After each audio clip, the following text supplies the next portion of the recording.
Welcome, everybody. This is Wednesday, so it's the business of games. And we have today Dmitry Kozko, the CEO of Motorsports Games, new member of the Nasdaq in the last year. And this is going to be a hypercharged, riveting, fast, loud, big crowd interview because we're going to be talking entirely about motorsports and racing and games and media. I do want to remind everybody for the upcoming Monday holiday in the United States, there will not be a Let's Do Lunch this Thursday, tomorrow, or Friday. Please introduce yourself in the chat. Go in and say who you are and what you're up to and say hi to each other. And then please put questions into the question and answer widget, whatever the hell it's called. And we'll ask some questions of Dmitry too. The only thing you can't ask him is what companies is he going to buy? Where is he going to spend the cash in his account? And what are his revenues going to be next quarter? But don't worry, I won't read any of those questions because none of us want the SEC. How you doing, Dmitry? You down in Miami? Good. No, actually, right now I'm in Moscow visiting one of our studios. Oh, outstanding. You were in, you were at NASCAR in, where was it, last week or 2 weeks ago when we had our little prep chat? It's NASCAR, Nashville. There's definitely some travel going around. But thank you very much for your intro. I feel like I need to enter with the rumbling engine noises and adrenaline and all of these things. So that's a good idea. But no car crashes. No. So tell us a little bit about yourself first. How did you get into motorsports? How did you get into media? I know you've had a tech entrepreneurial background. Sure. So a proud geek at heart, since a young age, tinkering with cars and computers, and found myself building some digital properties, and my professional experience led me to running a couple of digital media companies. And one of the most recent ones were Motorsport Network, which happens to be the largest media company in motorsport world. And that's where Motorsport Games story was born. And that's where I ended up being. The joy of live. There's no tape for us. I left my notes down the hall. Awesome. And tell us a little bit about the journey into becoming a public company. And then I'd love to talk about your brands. Journey becoming a public company. How can I summarize? Tedious, maybe. It was definitely a journey, to say the least. I mean, if it wasn't for a wonderful superstar team around me, not just even people that are working within Motorsport Games, but also those that advised us and so on throughout the transaction, I'm not sure that would have been possible. So a big kudos to all of them. But in summary, it's a big team effort, a lot of around the clocks, a lot of sleepless nights, a lot of caffeine was consumed during that period of time. And that's what we spent the better part of 2020 on, to put us on the Nasdaq trading floor, so to speak, in January 12th of just this year. Excellent. And tell us a little bit about the company that you've been part of and is still a publicly acknowledged partial owner. The media network. I think we're all really interested in how gaming and media and transmedia are going to develop. Sure. Well, as I was starting to mention, so the idea of Motorsport Games was born out of Motorsport Network, which happens to be the largest media in motorsport and automotive space, largest by means of active monthly users. They have more than 55 million nowadays. And what happened is I was running operations there globally, and we're looking at data and different user signals and so on, surveys and et cetera. And it became apparent to us that there's millions of people interested in esports and gaming and or have a gaming console at their leisure, so to speak. So because of that, it was very obvious that that's a natural expansion of our product and services line at the parent company. Therefore, we started Motorsport Gaming. At that point, we looked at how can we jumpstart our journey, and we got our hands on 704 Game Studio, which was in North Carolina, making the NASCAR games. And we definitely saw an opportunity of doing that better and bigger with access to our audience. So long story short from there, that was just in August 2018. We acquired that studio and built upon it ever since. And we don't look in the rearview mirrors. Do racing cars have rear view mirrors? Depends. Some Okay. do. Some have camera replacements. Camera replacements for sure. Okay, so tell us about your brands. I know you've got a couple of huge IP. Sure. And I want to also make sure we talk early on in this interview about your platforms. I know you've had Sure. good success on platforms, and you're not limited to just one platform. No, you're absolutely right, and that's one thing we're most proud of, and it's definitely our growth strategy and vision. Right, we are a game developer and publisher in an esport ecosystem for essentially all official motorsport racing. We don't hold all the motorsport licenses just yet, but we do hold some very marquee ones. NASCAR, for example. So we have a pretty much a 10-year license to create NASCAR branded games for Xbox, PlayStation, mobile, PC, you name it. So kind of to your platform question, besides NASCAR, we also have British Touring Car Championship, or BTCC, and we have another exclusive license for games and esports with ACO that houses the Le Mans race, the 24-hour of Le Mans, the very famous kind of endurance game. So we have those three, and we recently acquired a great karting game called CarCraft, and arguably the most authentic simulation racing platform out there, rFactor 2. So now between these 5 brands, essentially, we're developing it and continuing to add to the stable. But to your platform question, it's all the obvious suspects, right? It's console, PC, mobile. We're super excited to get into handheld. We're not there yet, but we do plan to take the NASCAR brand into the Nintendo Switch universe and continue to create more of these licensed IPs in our portfolio. And you're on Steam too. We are on Steam. Excellent. Tell us a little bit about your mobile intentions. So we do believe that the mobile is a big growth sector for us. Currently, majority of our products are, let's say, console and PC based. Mobile is, well, I'll be honest, we're lacking behind, right? We still evolving our sort of main products, but we'd like to grow in the mobile sector quite a bit. We do have a mobile product out there now, NASCAR Heat Mobile. It does serve a need, but it's already dated. So we're looking forward to currently updating that and expanding that mobile offering into more games that are paired with this iconic IP, such as maybe casual games, hyper casual mobile games, and stuff like that. And replicating that over and over, obviously, whatever would be the winning formula into the other racing licenses that we hold. So you might see one day a Le Mans mobile game, etc. But we see it at first complementary to the console and PC experience, sort of take your journey with you on the go, but more so as an expansion of our overall audience that we put to our racing portfolio. So in the beginning, a fairly racing oriented game, but you've got a lot of I hate to say this because it's a pun, but a lot of open environment in terms of what you could do with those brands, particularly on mobile and handheld. There's definitely a lot of opportunity, and racing is such an interesting genre that I quite honestly believe it's been underutilized and it hasn't seen the proper spotlight. So we can't wait that our collection of passionate individuals that are all part of the Motorsport Games family is able to really bring something like that exciting and elevate the entire genre. Well, I hate to attack all my friends and colleagues, but, I think these people, and I'm a coastie, I'm a West Coast born guy, but I don't think these coastie guys really fully understand the family appeal of NASCAR and the millions and millions and millions of people that go and watch. So educate our elite audience about what they like to call the flyover states. Tell us just more about the total market in racing, in motorsports, and we can talk about gaming specifically too.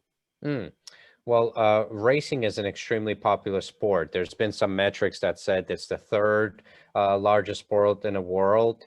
But all those stats are arguable and so on. But as far as NASCAR, BTCC, and Le Mans is concerned, if I put those three audiences together, just their captive fan base, they reach nearly 600 million homes.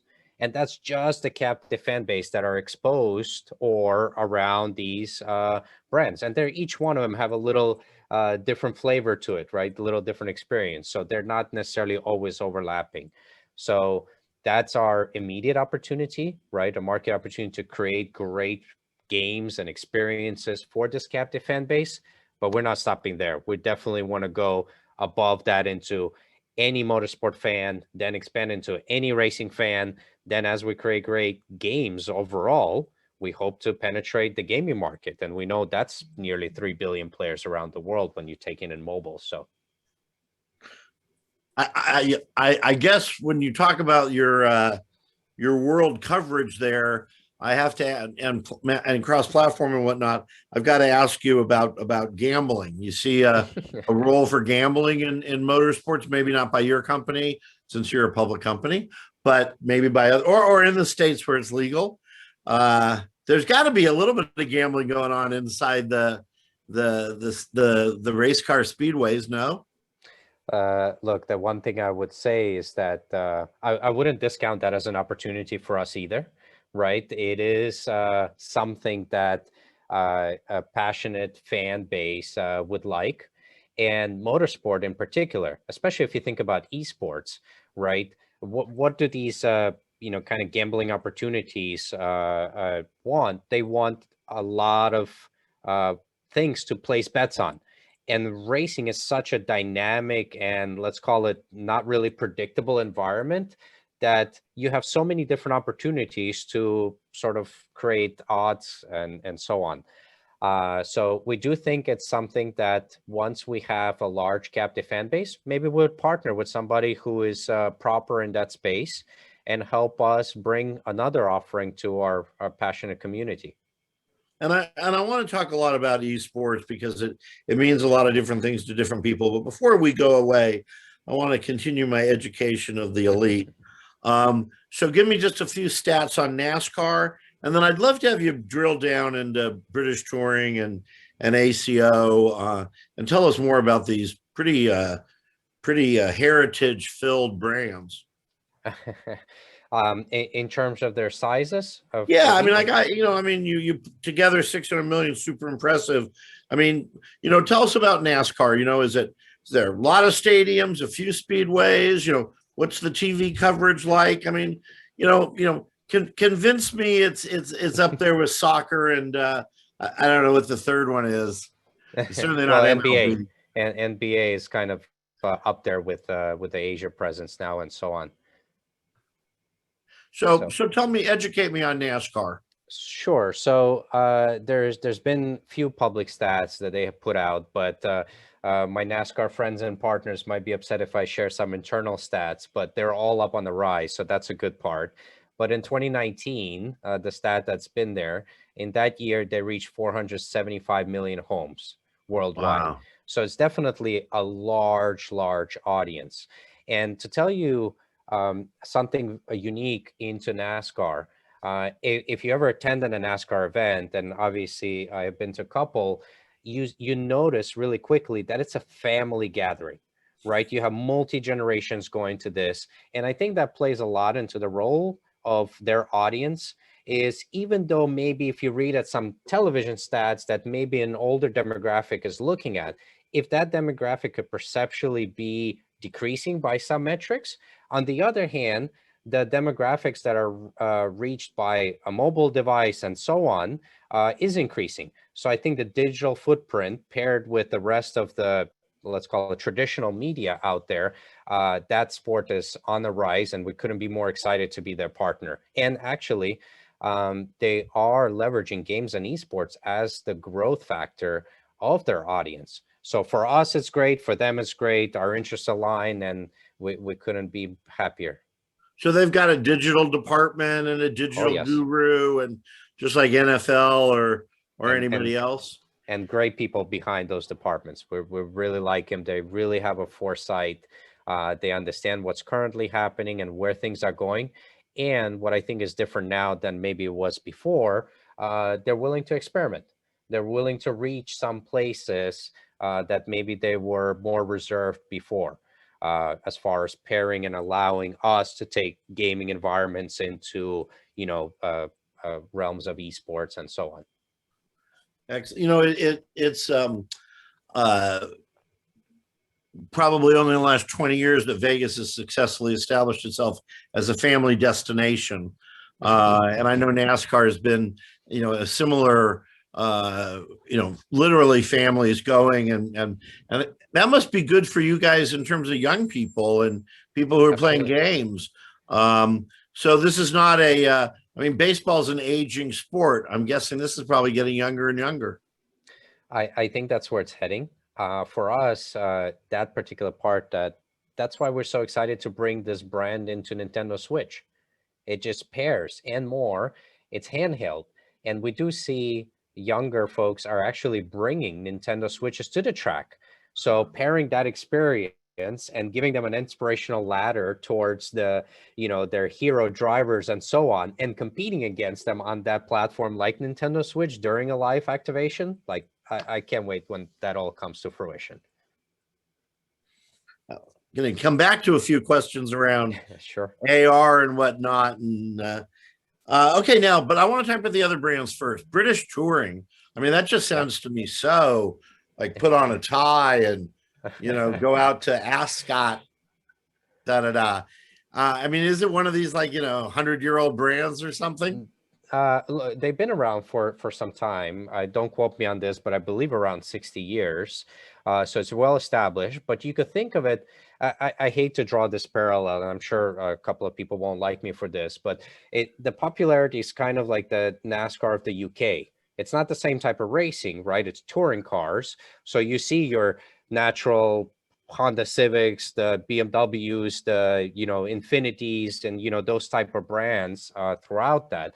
So it's almost like your stock cars, but without labeling stock cars like NASCAR is. It's those cars that you drive during the week that you see racing. So I definitely wouldn't call it an older generation type of racing. You see a lot of young folks that are there, right, that are participating in a sport and become these inspirational heroes for fans. So, and they are sizable. They are very popular in their space. To give you similar stats, so just so we're comparing apples to apples on the 19 level, 62 million homes were reached by BTCC content. So it's definitely something. And those races occur only in the United Kingdom? I believe majority does. So I know I should know this. I don't. I'm not going to pretend I do exactly. I do know that we just finished laser scanning all the tracks that are there to bring that accuracy to the game, and I believe they are majority UK based, but I could be wrong. So, and tell us then about ACO. That's not a congressperson. Well, first of all, ACO is nearly 100 years old, right? So this is like how can I say that the prestige of 24-hour Le Mans and the history behind it is just enormous, right? It's a race where you get invited in. It's not like even something that you just decide to show up just because you have a certain amount of budgets. So it's the marquee in a sense that everybody who's who in the racing world, be it the F1 driver and so on, all won that personal accolade of winning the 24-hour Le Mans. I mean, for some of the audience maybe not familiar with the brand, but Ford versus Ferrari movie not so long ago, that's the Le Mans.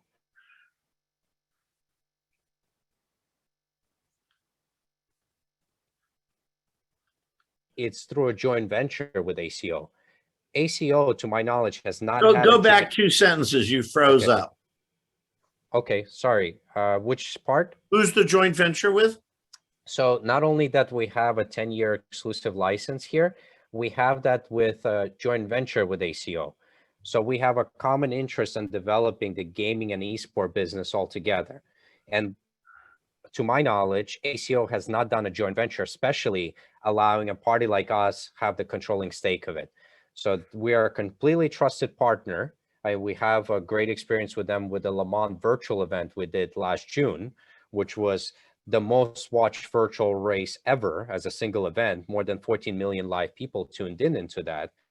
So I believe based on that track record and experiences we have, we're now well suited to create a great endurance racing type of game. And think about that type of game. The unique part that we get excited about, it's a team play, right? There's a team environment. That's something different than you and I getting on a track and, let's say, duking it out, right? We sort of become not enemies, but we're competing, right? But in an endurance race, we could all be part of a same journey, same story, right? You drive, then you pull into the pit, I take over, and I could be thousands of miles away from you, and we make all that possible. Sounds like the beginning of a metaverse game. Run us through what Le Mans is. Is it from point A to point X that people drive? No, it's on the Circus de la Sarre. It's a very famous track, and it's an endurance race. So it's for 24 hours nonstop. So not only that your car has to last 24 hours nonstop, and you have to complete the race, but you have to complete it first. So it becomes a very different One type of driver, racing. 24 hours. No. Okay. There's definitely a switch. That's where people call it. They do a sting, right? Somebody goes in, and then there's a tag team, and somebody else goes out. But I don't believe any of those drivers are sleeping any part of that 24 hours, nor the team, even though they switch. And isn't there a race like through North Africa, a car race? There's definitely many different races and formats. You might be thinking of, the cars or rally type things. That's the beauty of racing. There's different types of racing disciplines out there that actually cater to a slightly different experience. And Motorsport Games' goal is to have a collection, a portfolio of all of those different racing disciplines. That's why we got into karting, right? Karting is another example of those different disciplines. Well, we've been joined by actually a luminary in the motorsports area, Zach Goffman. Zach, remind me of the name of your popular channel on YouTube. Just type it right in there. Chopper Town. I know Zach's been involved in a lot of this.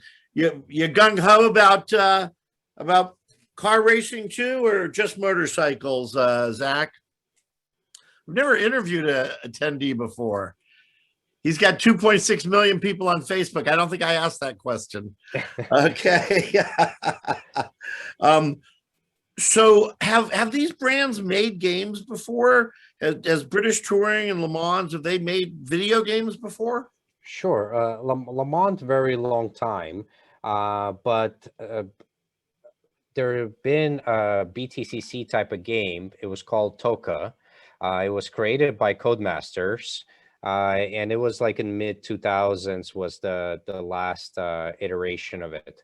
So there's definitely a lot of anticipation for this title that we're bringing together, and some of the announcements that we have done with the acquisition of R Factor 2, people are starting to put things together and saying, oh, I know it's going to be a great simulation, so I can't wait for you guys to bring this title back.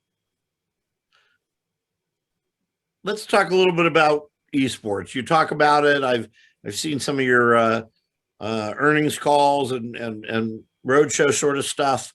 Esports means so many things to so many different people. It means something so different to Cloud9 than it does to Skills.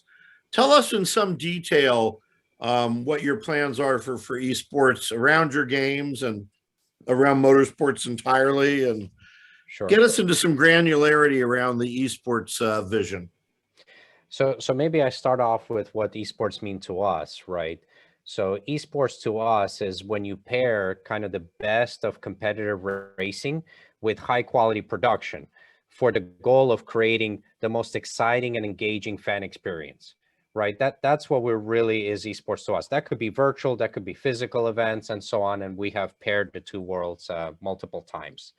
Now, we do plan to create these esports environments, or let's call it events or leagues, however we want to break it down. It's all of the above, for all of our current games, so like the NASCAR, BTCC, and so on that I mentioned, and the future ones, the ones that we're starting to build that virtual racing community audience around. So when we do create a game, right, something dedicated, something that speaks to the actual soul of that particular racing discipline, we have a captive fan base already for that product. So that's really what it means to us, as sort of purpose is to create an exciting fan experience, cultivate a community around those brands to then showcase, the latest and the greatest that we have. And hopefully, one day I foresee that everybody's trying to become kind of the best virtual driver across all of these different racing disciplines, and inspiring others, right? That virtual racing is very fun, very engaging, and who knows, that could be careers and things that are made out of that. So, and perhaps in the future era of driverless cars, it will actually be a connection to the past. maybe as the car takes you somewhere and you don't control it, you're actually playing some racing game. That's a good thought. It sounds like it. Well, we're going to talk a little bit about AR in a minute or two here. By the way, I thought we'd have a little fun here to our audience. So, audience, here's some new up and coming motorsports gaming company. Got some big IP. I think I heard their CEO say at the beginning call that he was far from done. I know there's some other acquisitions that have occurred that I think you've talked about in public. So tell me, audience, what would be like the perfect mashup with, say, NASCAR? If you could make NASCAR meets Batman, but you can't use that example, what would it be? Throw it in. I don't care. Chat room, Q&A room. Is your background, Mike, any hint to another suggestion? Well, it wasn't, though you can't get a lot more iconic than that, can you? Maybe I should be changing it up with an occasional Tetris background. But, I did miss an airplane once playing Pac-Man in a St. Louis airport. I believe Zachary is asking a question if we have any motorcycle games. So of course he is, because he's Chopper Town. And I appreciate that. That is a racing discipline we want to expand in. And we recently announced our intention to acquire Digital Tales. It's a great studio out of Italy. And they actually have an SBK license, Superbike license. So not only that hopefully we'll be able to get a great team joining us who are super passionate about racing, more particular in two-wheel racing, but it also come with another official racing license that we'd like to expand and extend and create great communities around. Are you ready for a hard question? Sure.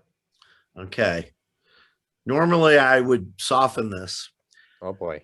At least the person gave their name. So Aaron Potter, no relationship to Harry, I suspect. Hey, Dmitry, or actually said hi, but hey sounds so much friendlier.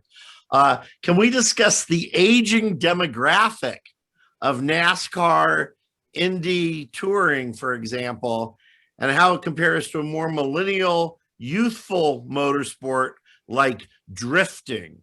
It's a good question. And I like this question.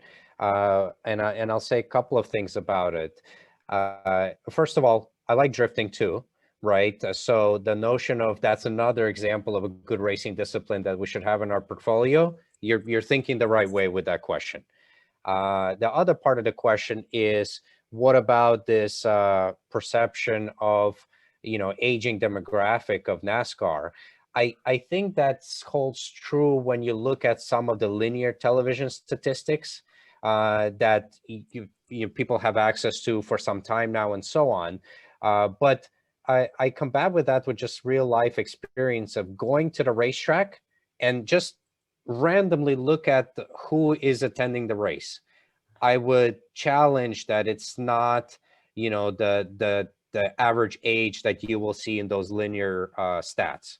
So I don't get that feeling.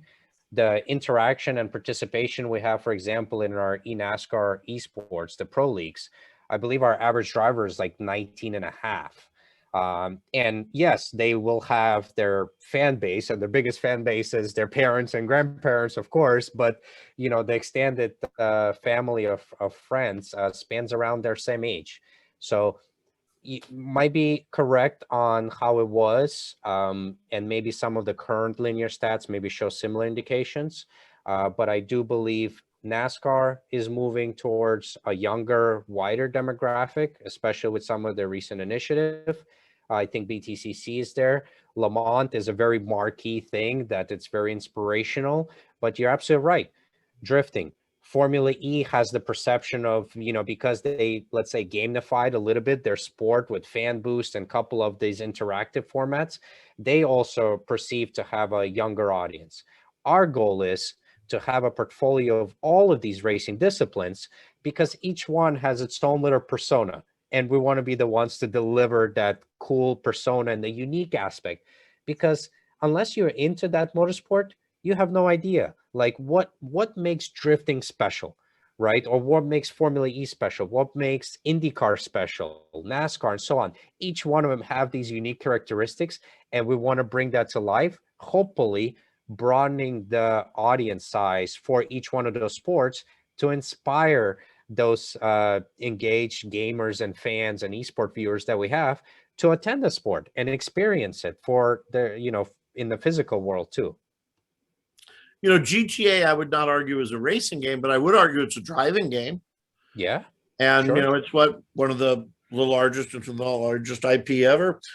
Tell us a little bit about the social world around racing and racing content, streamers, influencers, social followers. I'm assuming there's a zillion YouTube NASCAR channels. Well, there's definitely quite a bit. I think the effect of pandemic, of people staying at home and wanting to kind of still engage with their passion point, which could be racing altogether, or just connect back to friends, right? They're getting on some sort of gaming environment to socialize or virtually drive and compete and have fun. We've seen a big adoption in the gameplay happening, especially in the driving genre. One of the stats that I have seen that I can't disclose by who I've seen this, but it did show that people are looking for simulation and racing games as the top genres to look for during the pandemic. So there was something there that people wanted to experience it. And let's think about some unique characteristics of racing games. It's the only game, to my knowledge, that shares the same control as the real world. So it really strikes a different emotional chord, because you could have a steering wheel, you could have pedals. If you're playing FIFA, you're not necessarily going to think you're going to go on the field and be really good because your thumbs are really good, right? But in racing games, it's really inspirational that, you drive, you learn the lines, you get into that competitive environment. And we have seen people progress, including in NASCAR, right, of actual drivers come out of the virtual racing environment.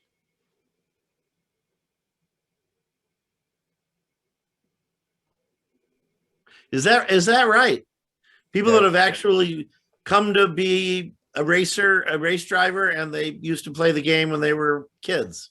Yeah, that does happen. Wow. And I think it's going to happen more and more in the future. So, one of your questions was, it's interesting what the future could hold of motorsport and virtual racing, maybe eventually starting to blend the lines. But I think all that means is that it's motorsport becoming more interactive, and gaming provides that interactivity for the fans. And I think fans want to be more engaged with the sport itself. So it's the most perfect one, and kind of ripe for this change, or evolution, we should say, not even change. You got my brain going here. Is there like a top, is it top 10? Is that the Nordiest game where it's a manager game in European football? I think that's right.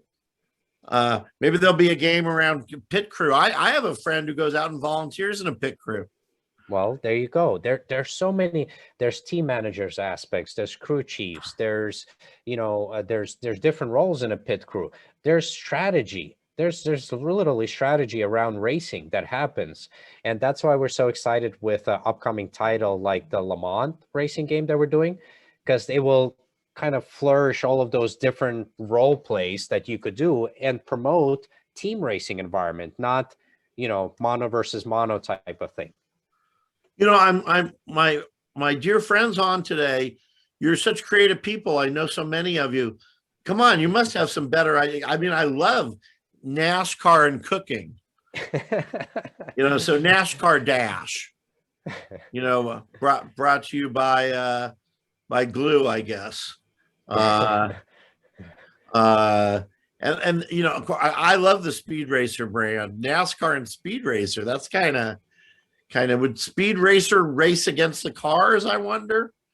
What else, people? There's definitely a lot that you could do with the virtual racing. A lot. So, and what does that mean to you, virtual racing?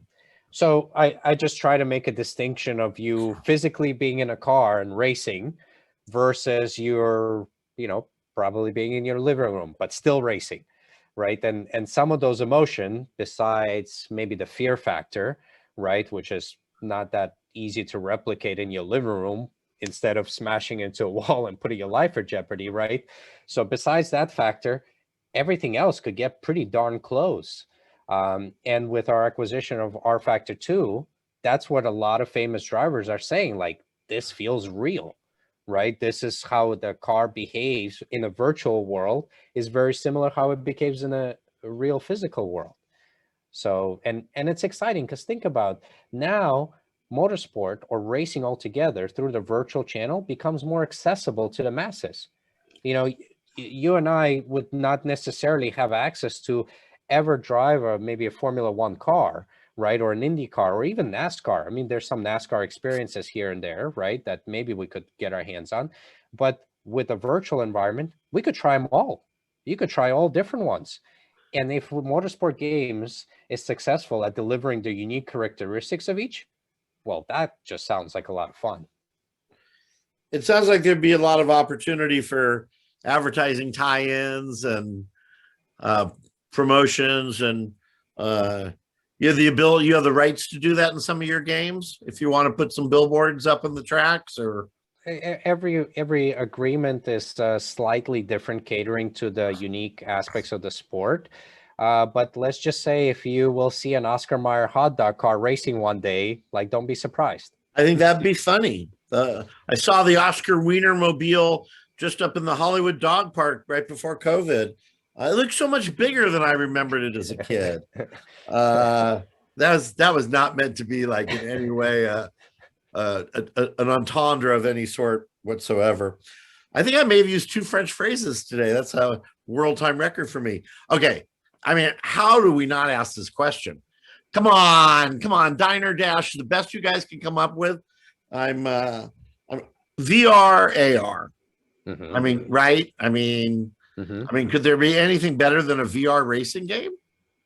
Well, being in a physical a car probably is a little bit better, but not as accessible. So yes, you're probably right. VR racing game is something really, really cool, especially when you pair it with a little bit of a motion seat. That you're getting very similar experience that you could be expecting in the real world environment. But this is why we're so excited with our karting acquisition, the KartCraft game that we bought. They're actually really good at VR. So you could see already ability to reach that type of experience. But what we're more excited about is that Australian team helping us bring NASCAR and other franchises that we have to VR in a better capability than we were before. So it's like another enabler. But I urge those that can get their hands on to try it out. Do you think it can be without a full car? And can it be an at-home environment? Well, there's definitely a lot of seats and pedals and steering wheels. You pair that with VR and a little motion box underneath your seat. That's a perfectly at-home environment, arguably on a kitchen. So it's definitely possible. And we see a lot of the folks that are taking it more competitive, that are participating in our esport events, are using those type of equipments. And what about non-racetrack, out-of-home gaming sports? You know, Two-Bit Circus, if you know that Brent Bushnell started here in LA, and you can go in and play a VR game, you know, VR ping pong against each other. Do you guys have any plans to do anything in out-of-home immersive entertainment? I think this would fall into the bracket of when some folks would get upset if I start saying something I haven't said before. Oh, great. We made news. I'm so excited. Motorsports game, major partnership pending, Two-Bit Circus. And then people go out and buy the Ringling Brothers Circus stock. This is how the world works today, right? You want to say anything else about past or future acquisitions? Look, on the acquisition strategies is very simple. The way we grow our business is, as I mentioned multiple times, is right. We expand our portfolio of these racing disciplines so that we could cater to any of these racing fans, and ultimately becoming the household brand of all racing games. Like that's our true inspiration. And therefore we seek, studios that share this vision, that maybe even have great experience of creating racing games, or they hold another license that we don't hold. We like those official, like the Digital Tales example, as I made earlier. That's a good example of something that fits our acquisition strategy, right? That not only that they're a great team, super passionate about creating good racing games, and they have great experience in doing so, but they also come with a Superbike mobile license that we could extend and expand upon. So those are the type of things that we'll continue to look, but right now we have no further targets that's been disclosed or we're thinking of, but we're always open for opportunities. Good. By the way, here's a great question, and I should have thought about bringing it up. I'll just read Todd Brabeck's question as he wrote it. Assuming there is a decent amount of music being used in racing games, are you licensing pre-existing songs and master recordings, or pre-recorded production music, or original scores and songs, all of the above? And I might add to that celebrity tie-in. I believe it's fair to say that all of the above. So you're gung-ho about music in gaming. In motorsports gaming. Music is another emotional tie that brings people together, right? And we do see racing games, let's call it, haven't explored that opportunity to its potential. We see digital concerts being created in other gaming experiences. Why racing is any different? Why can we have music taken to those type of games, into that type of interactive environments? Like, all those are possibilities, but walk before we run, or eventually fly and then go to the moon on a rocket, right? Or Mars for nowadays, who knows? The first things you do is you do all of the above that you mentioned. You license all of those professional, or let's say popular tracks. You do create a proper score. Like, all of those things are something that's expected. I'm a little disappointed. I won't call out my many friends on here today for not coming up with some better names, though I do want to, but there is one great idea straight from downtown San Francisco, which is a NASCAR and Lime scooter game.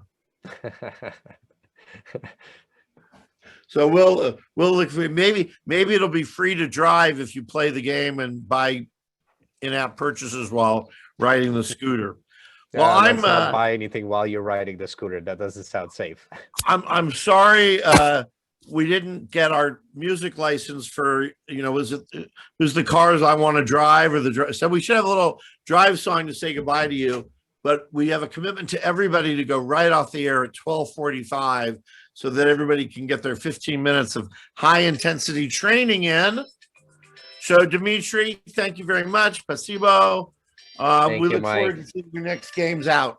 Thank you, everybody. Thank you. And I'd love suggestions on what people think is the right music to pair with racing. I'd love to see that. Thank you all. Thank you very much, Mike. Bye-bye.